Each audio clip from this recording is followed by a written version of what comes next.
journey through the Book of Leviticus, a chapter-level exploration. Part 1, Sacrifice and Priesthood, chapters 1 to 10. Chapter 1. God gives instructions regarding the burnt offerings, detailing how cattle, sheep, goats, or birds are to be presented as a soothing aroma and an act of complete devotion to the Lord. Chapter 2. Regulations are established for grain offerings, which include fine flour, oil, and frankincense, emphasizing that they must be free of yeast and honey and seasoned with salt. Chapter 3. Guidelines are provided for peace offerings or fellowship offerings, involving cattle, sheep, or goats, where portions are burned on the altar and the rest is shared in a communal meal. Chapter 4. Instructions are given for sin offerings or purification offerings, required when someone sins unintentionally, varying by whether the offender is the high priest, the whole community, a leader, or an ordinary citizen. Chapter 5. Guilt offerings are mandated for specific unintentional trespasses, minor failures to testify, or accidental contact with unclean things, allowing for adjusted offerings based on a person's financial ability. Chapter 6. Further details are outlined regarding restitution for guilt offerings, alongside regulations for the priests concerning the continuous maintenance of the fire on the altar and the disposal of the burnt offering ashes. Chapter 7. Specific rules govern the precise handling, eating times, and restrictions for guilt, peace, and thank offerings, strictly forbidding the consumption of fat or blood. Chapter 8. Moses consecrates Aaron and his sons to the priesthood in a public ceremony lasting 7 days, following every detail commanded by God. Chapter 9. On the 8th day, Aaron begins his ministry by offering sacrifices for himself and the people. The glory of the Lord appears, and fire comes down from heaven to consume the burnt offering on the altar. Chapter 10. Aaron's older sons, Nadab and Abihu, offer unauthorized strange fire before the Lord and are immediately consumed by fire from God. Moses instructs Aaron and his surviving sons to maintain ceremonial holiness and mourning restrictions. Part 2. Clean and Unclean, chapters 11 to 16. Chapter 11. God establishes dietary and ceremonial laws distinguishing between clean and unclean animals, birds, fish, and swarming creatures that the Israelites may or may not eat. Chapter 12.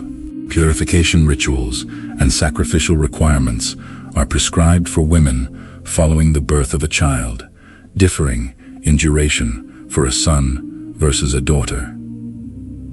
Chapter 13. Detailed diagnostic procedures are given for priests to identify infectious skin diseases, traditionally translated as leprosy, and mold or mildew in clothing and houses, determining quarantine protocols. Chapter 14. The elaborate cleansing ceremonies and sacrifices required for a person healed of an infectious skin disease or for a cleansed house are detailed. Chapter 15. Laws regarding bodily discharges, both normal and abnormal, for men and women, outline how ritual uncleanness is transmitted and how purification is achieved. Chapter 16. The solemn regulations for the Day of Atonement, Yom Kippur, are established, detailing how the high priest enters the most holy place once a year to offer blood for his own sins and the sins of the nation, alongside sending the scapegoat into the wilderness. Part 3. Holiness in daily life, chapters 17 to 27. Chapter 17. All animal sacrifices must be brought exclusively to the entrance of the tent of meeting to prevent idolatrous sacrifices in the open fields, and the consumption of blood is strictly forbidden because life is in the blood. Chapter 18. God forbids a wide range of sexual immorality and incestuous relationships, warning Israel not to follow the corrupt cultural practices of the nations of Egypt and Canaan. Chapter 19. A collection of moral and civil laws emphasizes practical holiness, including commands to love one's neighbor as oneself, leave gleanings for the poor, deal honestly, and honor parents.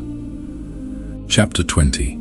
Severe punishments, including the death penalty, are decreed for serious offenses such as child sacrifice, witchcraft, and major sexual sins, reinforcing that God expects his people to be holy. Chapter 21. Special standards of ceremonial and personal purity are mandated for the priests, restricting whom they may marry and barring anyone with physical deformities from serving at the altar. Chapter 22. Regulations govern how and when the priests may eat the holy food offerings, and requirements are set that any sacrificial animal must be physically flawless. Chapter 23. The calendar of Israel's sacred annual festivals and holy days is outlined, including the Sabbath, Passover, First Fruits, the Feast of Weeks, the Feast of Trumpets, the Day of Atonement, and the Feast of Tabernacles. Chapter 24. Instructions are given regarding the pure oil for the golden lampstand and the bread of the presence. A legal case involving a blasphemer results in the establishment of the principle of proportional justice, an eye for an eye.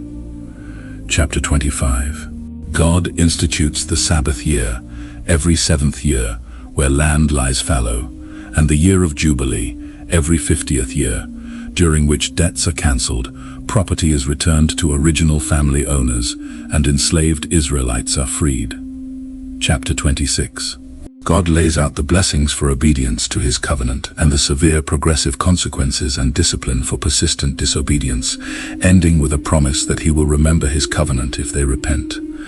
Chapter 27. Rules are established for voluntary vows, the dedication of property, animals, houses, and tithes to the Lord, along with procedures for redeeming them if a person wishes to buy them back.